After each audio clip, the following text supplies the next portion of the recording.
When I think about Grove Hall, When I think about Grove Hall, Grove Hall is... I think it's improved. And before, I used not much of anything that looked like it was positive. But Grove Hall came from a long way. Grove Hall has A lot of room for improvement. It's a beautiful place because I grew up around here.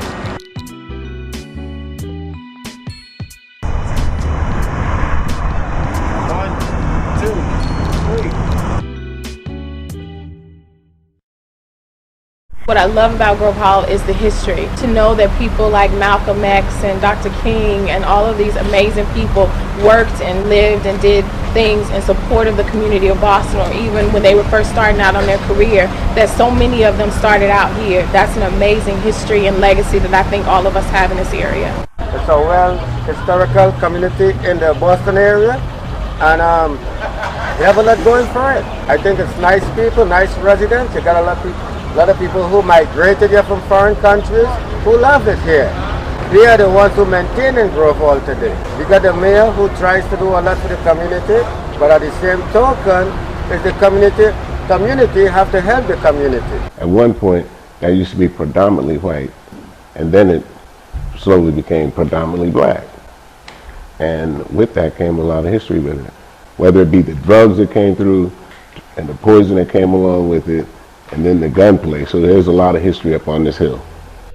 Now everybody's taking on streets that don't belong to them, leaving bloodstains on them that could be a relative or a friend or a stranger. It's not the same. When I think about Grove Hall, I don't think this is a good neighborhood to raise your children in. The violence here is horrible. I want to move out as soon as possible. I have a young daughter, and I feel like I can't raise her in this neighborhood at all. I just heard a story about the lady who got killed while she was holding her daughter in Burger King. Got shot in the neck, actually, while holding her child.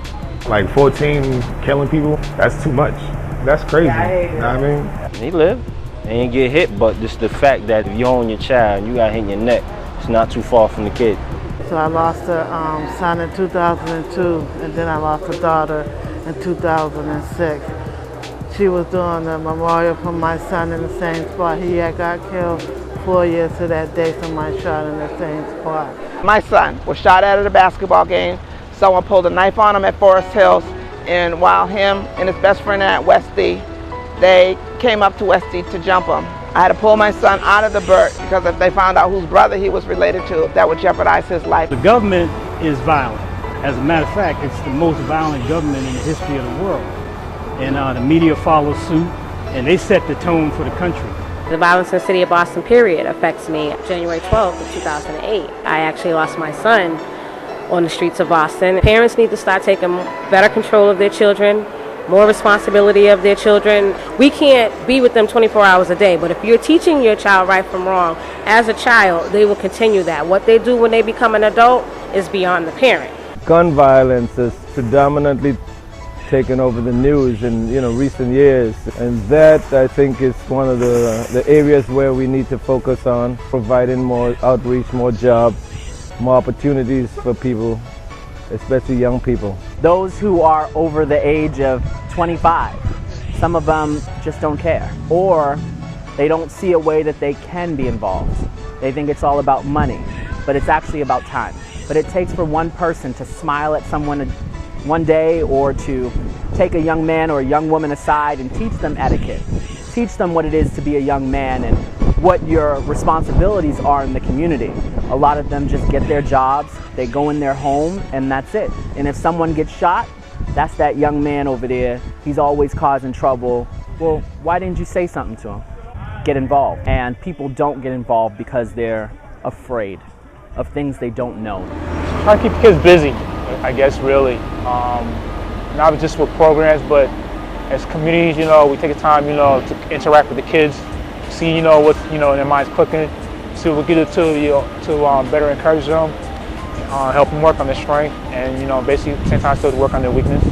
A major challenge for the youth, not enough school books. They need more stuff in the education department for the kids, or more youth centers. Good to see more stores opening up, to see the youth get jobs during the summer or even during the year after schoolwork. Having nonprofit organizations such as yours, these type of programs will help keep inner city off the streets, inner city children off the streets, or kids in general. Well, I think a lot of it is about the interactions that they have at youth centers and places like what we do here at Freedom House. When young people have places to go, I think that they have a positive experience. The young people that kind of fall into things in the community are young people that may not necessarily be engaged. So we have to, as adults, sometimes figure out what are the ways that we can engage the young people. What do they want to do? What's popular for them?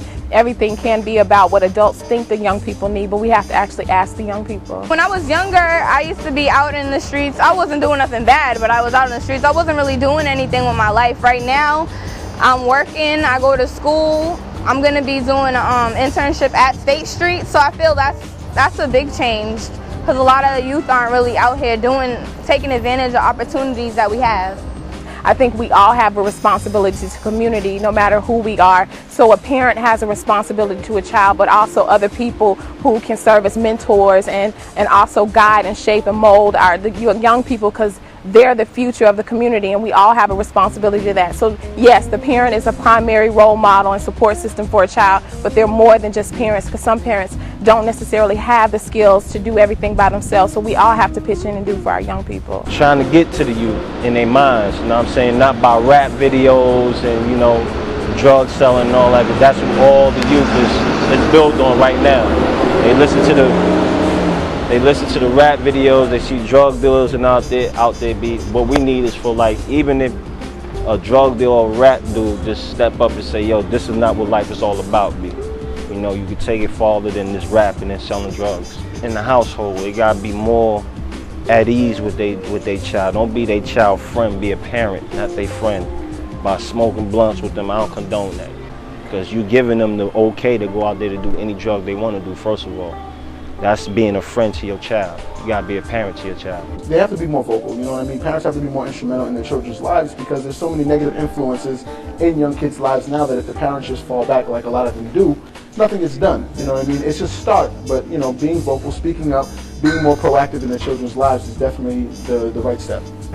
It's something for kids, like a community center, know what I mean? A park, a playground, shit. I mean, something to keep the youth out of trouble, you know what I'm saying? Community service workers, like cleaning up things, babysitters, all different types of things that the kids can do.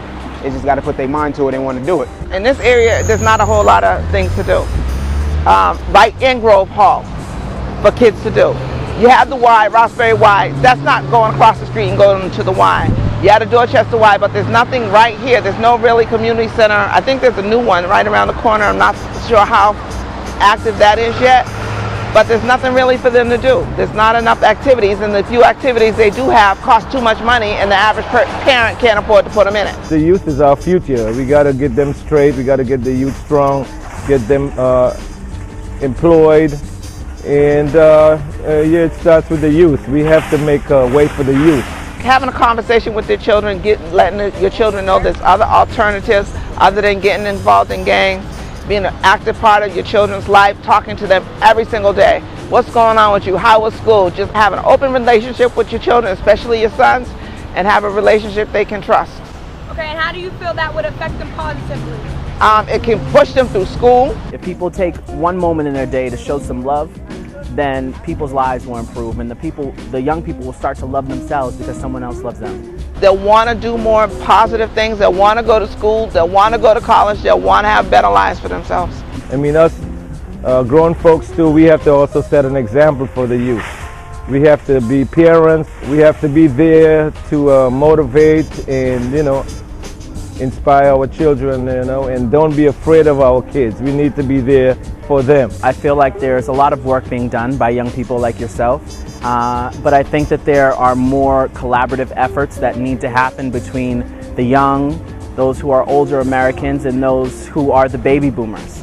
All of us need to work together to make sure that events that are important to family and togetherness continue to happen, and we teach the youth what's important about life.